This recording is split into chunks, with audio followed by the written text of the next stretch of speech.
Hello guys, welcome to our channel today. We believe that the Lord has kept you, and thank you for coming back. Those who are not new here and those who are new here, thank you very much for taking your time to view our episodes and listen to what we have to offer to you. Today's topic is going to be interesting, and we thank God as you have seen kwa inaitwaje the title. Today is going to be an exciting episode, and what we're going to talk about today is about things that come to a stop after marriage. Yes, things that comes to a stop when you get married. And as you know about our channel, we talk about marriage, life, family, and usually have fun. So today we just wanted to share with you guys a little bit of the things kwetu sisi that have changed since we got married 1 year later. And I believe that in every institution, every union, in every partnership, there are all those things that come to a stop. For us to work together, for us to be together in a union, there are things that we have to stop, say no to them. There are things that we have to say yes to them. There are things we have to compromise. Utaki kuachilia, lakini unasema hey, hii babe, unaona aje, si tufanye hivi na hii tufanye hivi, so that we can so that our marriage and our union can work. Yes, so we believe that today, as we welcome you to our channel, sit, relax, open your ears and your eyes so that you can learn. For those who are in marriage, or for mostly for those who are about to get into marriage. Yeah, because this video is much more inawahusu sana kuliko wale wenye kwa ndoa. And even those who are in marriage, who are already in marriage, you can pick 1 or 2 points. Yeah, maybe kuna vitu umeshikilia and your wife or your husband is not pleased, or they are making him or her be annoyed, and inaharibu uhusiano wenu. So karibu, sit down, relax, and let us learn together. So point number 1. Things that come to a stop. Coming home late. Oh yes. Wow. Okay. Coming home late. But it's true. It's very much true. And I feel attacked, but it's out. It's my point. Okay, say it. Okay, coming home late. Ukiwa bachelor, I'm a spinster. Mbona nasema tu bachelor? Ni sawa babe. Mbona sawa. Okay, sawa. Ukiwa bachelor ama spinster, haukuwa na mtu wa kukwambia kuja home or wa kuharakisha. Ulikuwa tunafanya vitu zako, unaenda home wakati unajisikia. You had friends whom ulikuwa na hang out now. So once you're married, that should stop, because you have a partner in your home, your wife. Okay, wives ndio tunakaga kwa nyumba sana. So you as a husband, you should come home early. Na kama utachelewa, alert your wife kuna kitu unafanya and you'll be late. Yes. Yeah, to add on that point about being late, as my wife has said, it is true. Now that you are 2 people in the same house, and not just 2 people, a couple, married one,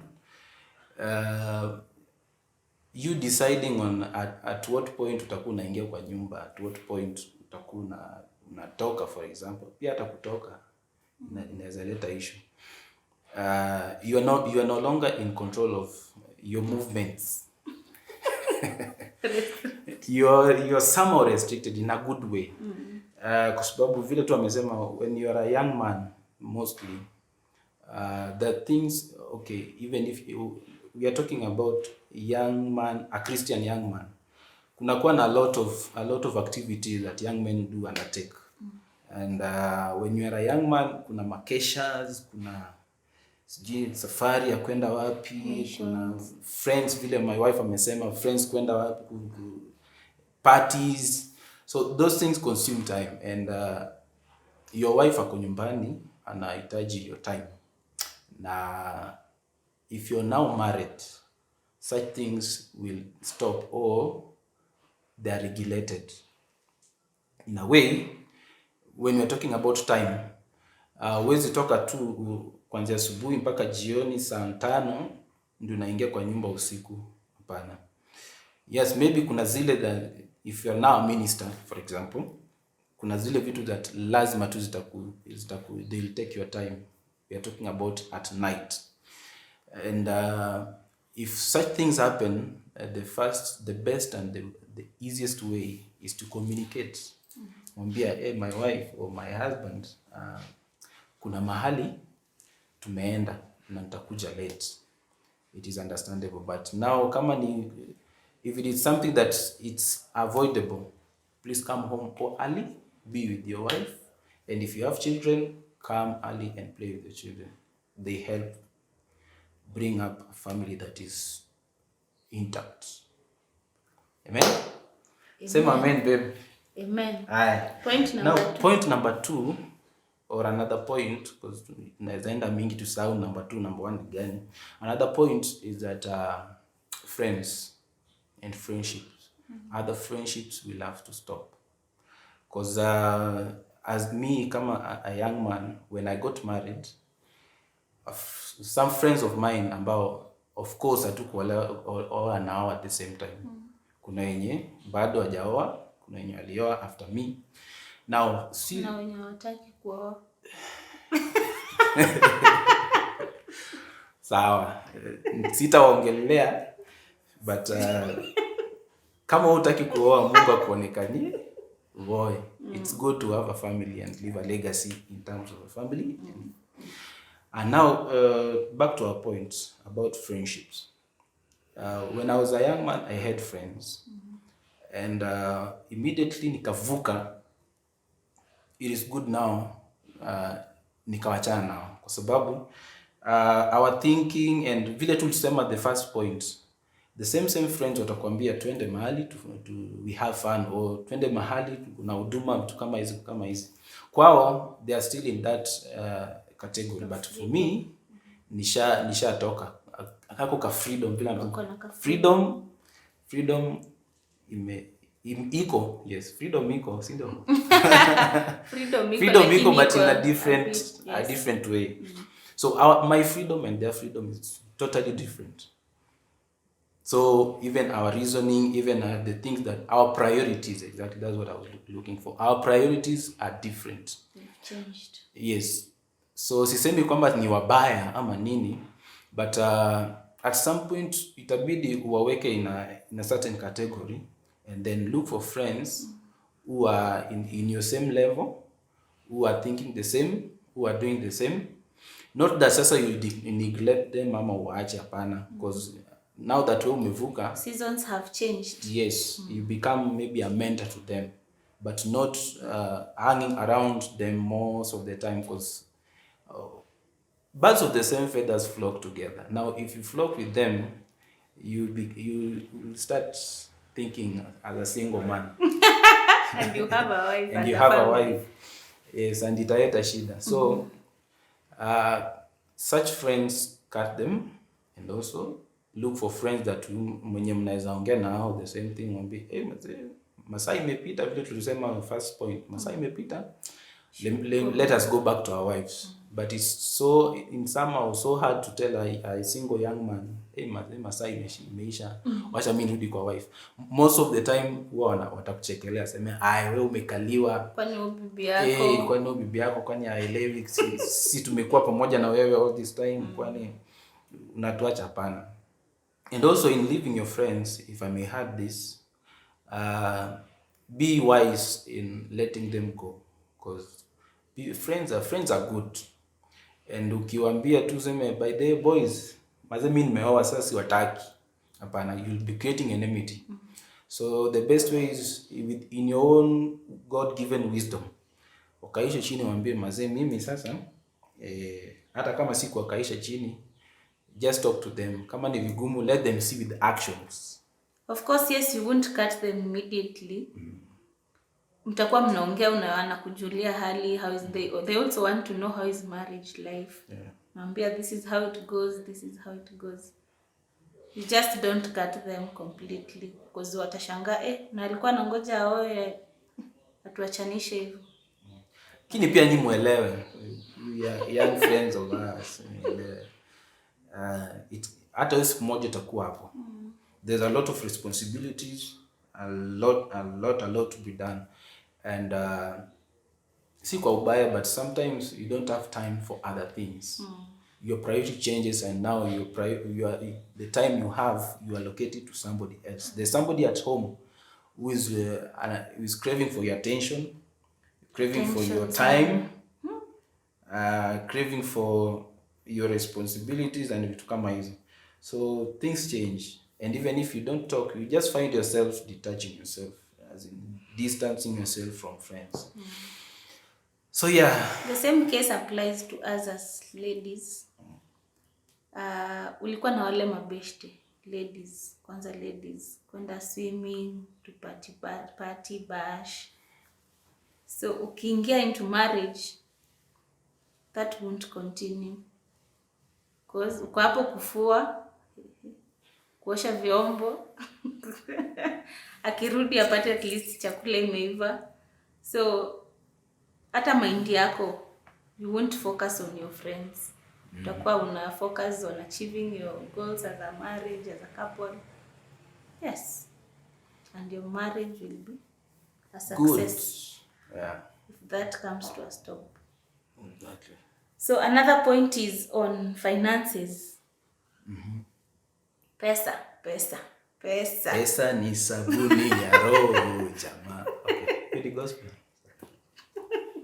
Ni maua. Shilingi ya ua. Tena maua. Finances.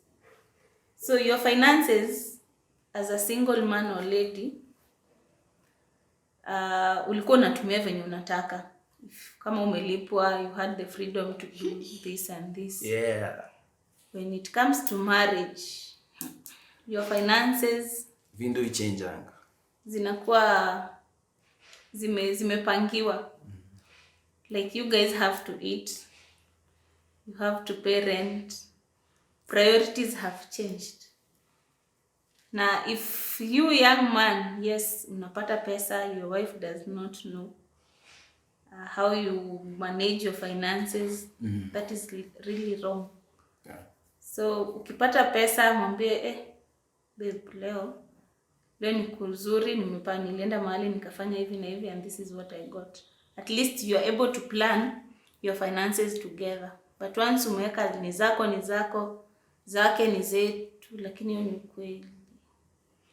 Eti? Yangu ni yangu. Yako ni yetu. Kwa Biblia gani basi gani? Ama kwa constitution gani? Kama ni aje? Andika hapo kwa comments. Do you agree with her that pesa yake ni yake? Na yangu ni yetu. Bana. Endelea. Ama umemaliza? Okay. If I may add hapo kwa about finances.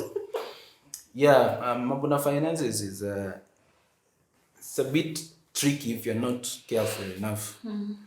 Yeah, because vile my wife amesema, when you're alone unajipangia kila kitu, especially kwa tunaongelea mambo na pesa. The little you have, you save, toa tithe, toa fungu. Babe, tithe na fungu si ni same. Yes, nilikuwa nasema nikitranslate. Toa tithe, toa sadaka. Yenye mebaki unakula, unajibamba, ama you have your own priorities. But here comes now, you're married, and very much there's a total difference now, kwa sababu mko wawili, and you're living in the same house, and you have different priorities. especially let me talk about now men sisi, because God created us to be providers.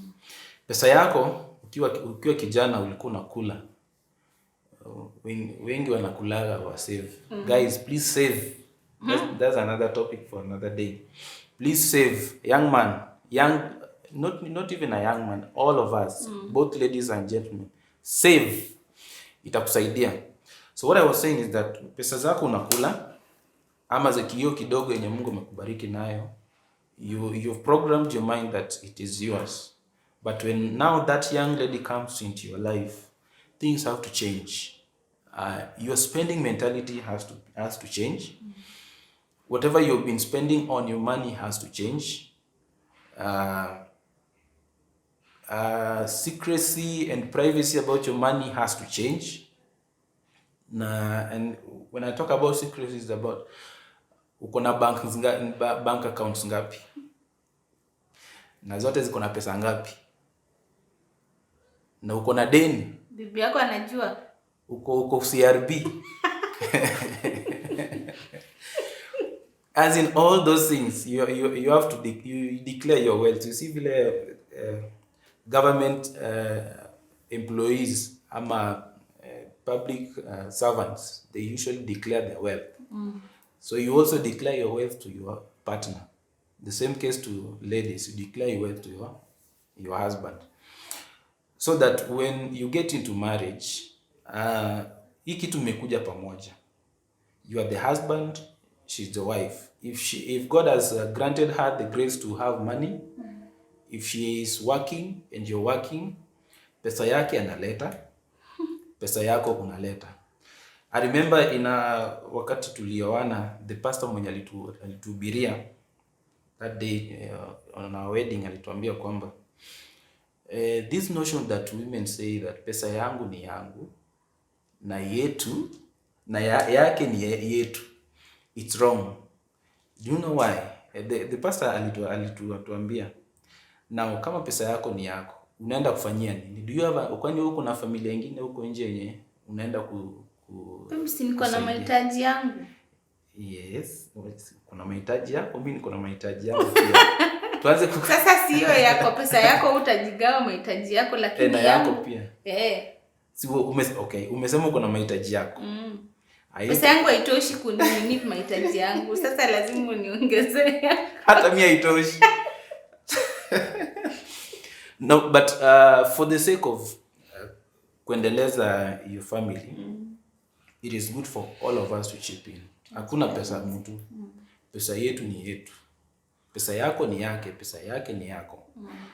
So that kusikwe na ile one person is overburdened with kazi yenye anafanya, maybe ileti pesa mzuri ama inaleta pesa mzuri, but pia ako na plans.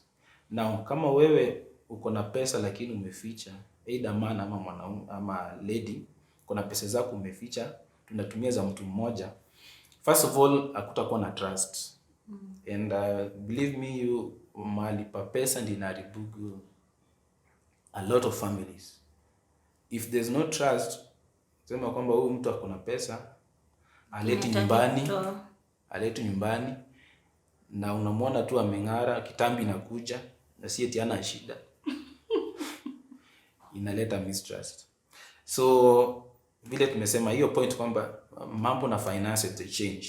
So be careful the way you handle your finances. I believe yes, transparency is the key. Umepata 1,000, mwambie umepata 1,000 ile. Shilingi 100 tumepeleka kanisani, imebaki tupange hivi na hivi. 10 bob ni ya rent, 50 bob ni ya kusave. Vitu kama hizo. So that kusikwe na hiyo mgogoro baadaye kwamba umeficha pesa ama nini, hapana. So those things change. So please, a young man or a young lady who is about to get married, who is aspiring to get married, please make sure that you be transparent. Na kama hujaanza kuwa transparent, if you have your fiancé, jaribu kuwa transparent right now so that ukifika huko isikuwe ni kitu ngumu, because it's very much critical and crucial. Haya, next one, mimi ndo nasema mani wewe. Ni wewe. Si niseme tu moja. Baby, nimebaki yangu ya mwisho. Jesus is Lord.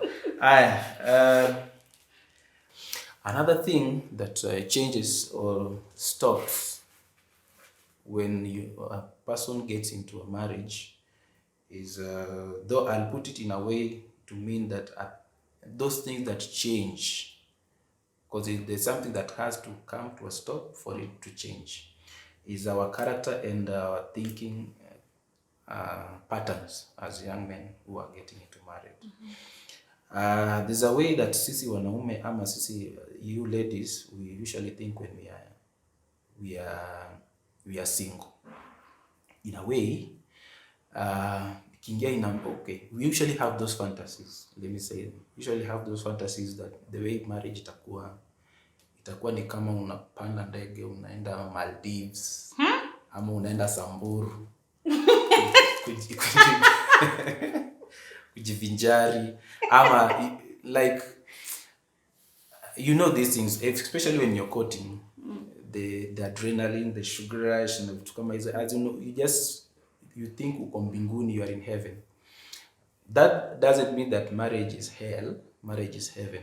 But the way we think about the heaven in marriage is different the way we think about the heaven in marriage when you are single.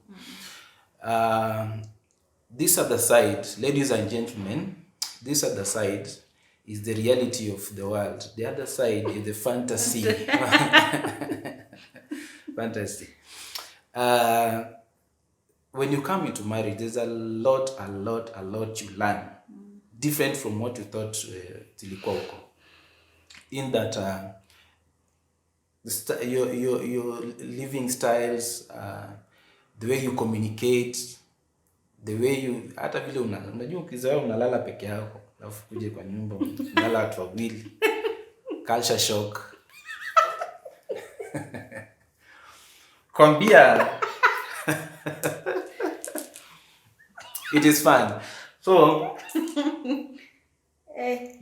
things change.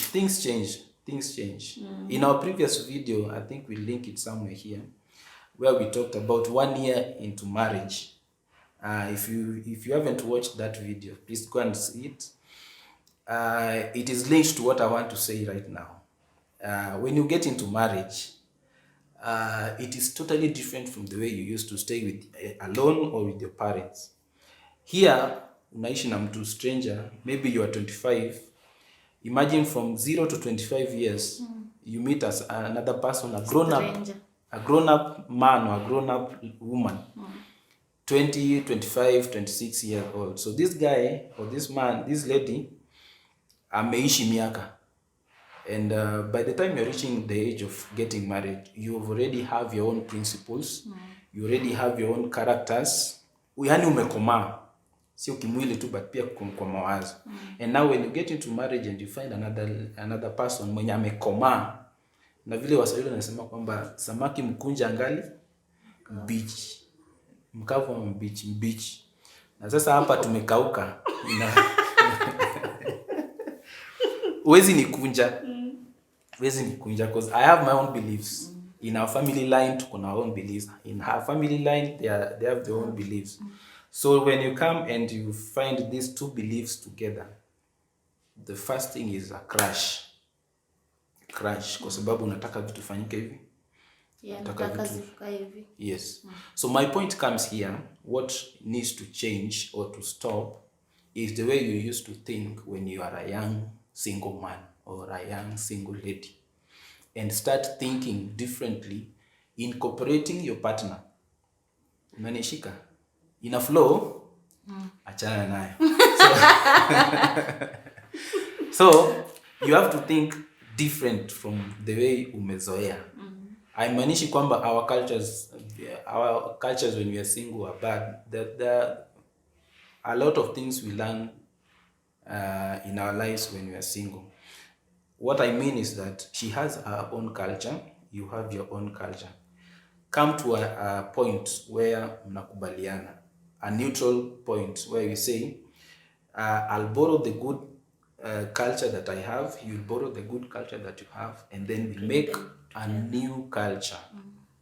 Make a new culture. So if you young man, you don't want to change, your culture, you don't want to stop other things, you will clash. Hautakuwa na amani kwa hiyo nyumba.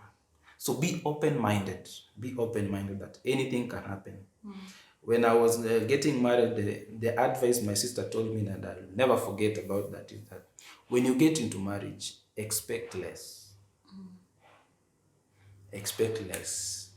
Because expectations, vile tumesema, wakati you are young, you're single, you expect life to be here or marriage to be here.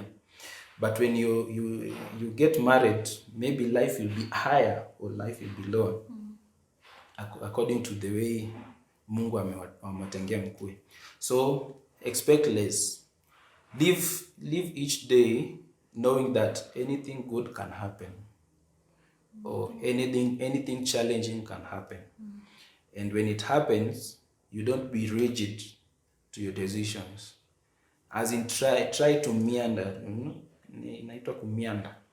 Yes, try to meander through the life experiences. Because ziko, now that you're living with a grown-up woman that has her own principles and ideologies and all those things, at some point you'll clash, either in character or in thinking or in ideology, etc. Even kuokoka, tumeokoka wote, lakini vile niliokoka si kama yeye aliokoka. Ama vile nilifundishwa wokovu si kama vile yeye amefundishwa wokovu. So usiseme my pastor alisema ni hivi na unakatalia ni hivyo. Hapana. Sema my pastor alisema ni hivi.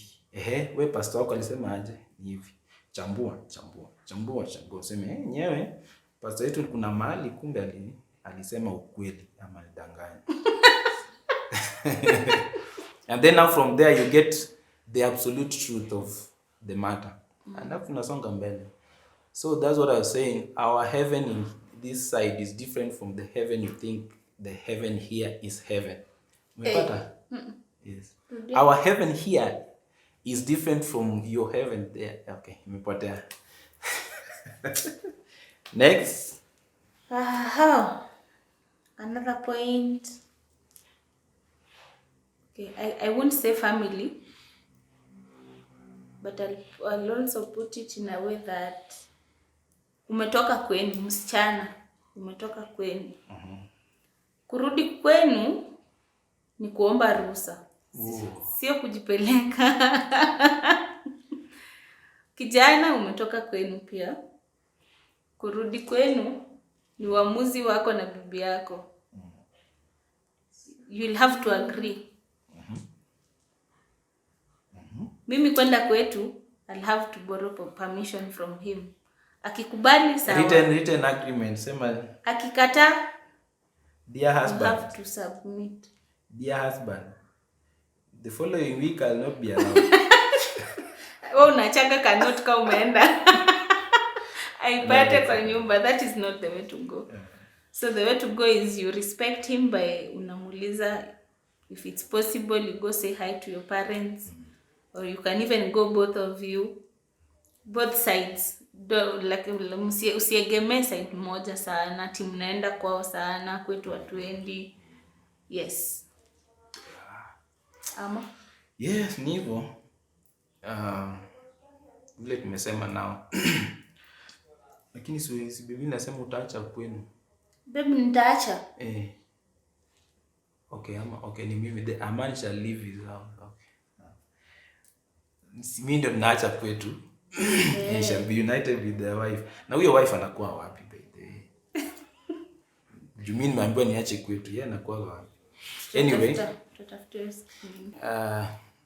it's true, and vile my wife amesema, telling your partner kwamba unaenda nyumbani kwenu, it's a way of showing respect, and it's a way of even being accountable, kwa sababu huwezi toka tu. And accountability is good. Ndio hata akiulizwa na mtu, where's your husband? Sijui. Hapana. In fact, at least ajue mali yako. Sijui kwa nini naniekalia familia. Nakaa yako. Anyway. So, sijui. Hiyo si mzuri. At least you should know where your partner should know where you are. and kama unaenda nyumbani labda ndio akutume ukuje na mzigo. Unajua pia mzigo ni mzuri ukuja nayo. No. Haufai kutoka na mzigo nyumbani? Unafaa kutoka nayo. Na pia unapeleka mzigo. Eh. So kamzigo ni mzuri. Yes guys, so that's it. I hope you've learned one or two things from us, and I believe that this session has been informative to you, to the young lady or young man who is aspiring to get into marriage. At least you have 2 to 3 tips on how to manage your house if you're a man, and for a lady you know how to kulinda jamii yako, because they say, Biblia inasema kwamba nyumba, mwanamke huvunja nyumba na mikono yake mwenyewe. Mikono. So a lady has the power to build or to destroy a house with their hands. Amaanishi kwamba sisi pia wanaume hatuwezi vunja familia. We have an equal role and an equal partnership in this thing. So ni majukumu yangu to make sure that our marriage and family last. Ni majukumu ya my wife pia to make sure that, because it's a partnership. Ulikubali nikakubali, ama ulikubali akakubali, pakuja pamoja. Long are the gone days, or long are the days gone, whichever, mahali watu walikuwa nalazimishiwa ndoa. Siku hizi you enter into a marriage willingly, with open eyes and open ears. And so once you're here, try and make it work, because it is possible. Just hizi vitu ndogo ndogo ndio zinafanya familia zinasimama, kama communication, understanding, applying some wisdom in it, honesty. Kidogo tu hizo, si lazima ikuwe kitu kubwa, na kuvumiliana pia muhimu sana. Vumilie, sema tu kaya kinywaji tu sawa. So anyway guys, I don't know if my wife akona kitu ya kusema kabla tumalize. Okay, before we end, another thing I would say is peace of mind. Giving each other peace. Nipe peace, nimpe peace. It will make everything good. Si akienda tu mahali umemsumbua na simu, umepiga missed calls 40, akishika, kwa nini ushiki simu, kwa wapi, kuna nani, all those stuff. So make sure you give each other peace of mind. Akiwa hata na peace of mind, kutakuwa na happiness in your marriage. Yes, that's it for today. Yeah. Thank you for watching. For those who are new in our channel, make sure you subscribe, like, share and comment down below. Yes. Until next time. Thank you very much. God bless you, and share this video with other young men and young ladies, so that we can grow this community, and through us, because the Bible says that from out of our belly shall flow rivers of living water. Out of our bellies shall flow the rivers of living waters. So this is one of the living water that we are flowing towards you. So share this video, like, comment, so that we can grow this community, so that out of us shall flow river. Anyway, bye. See you later. Bye.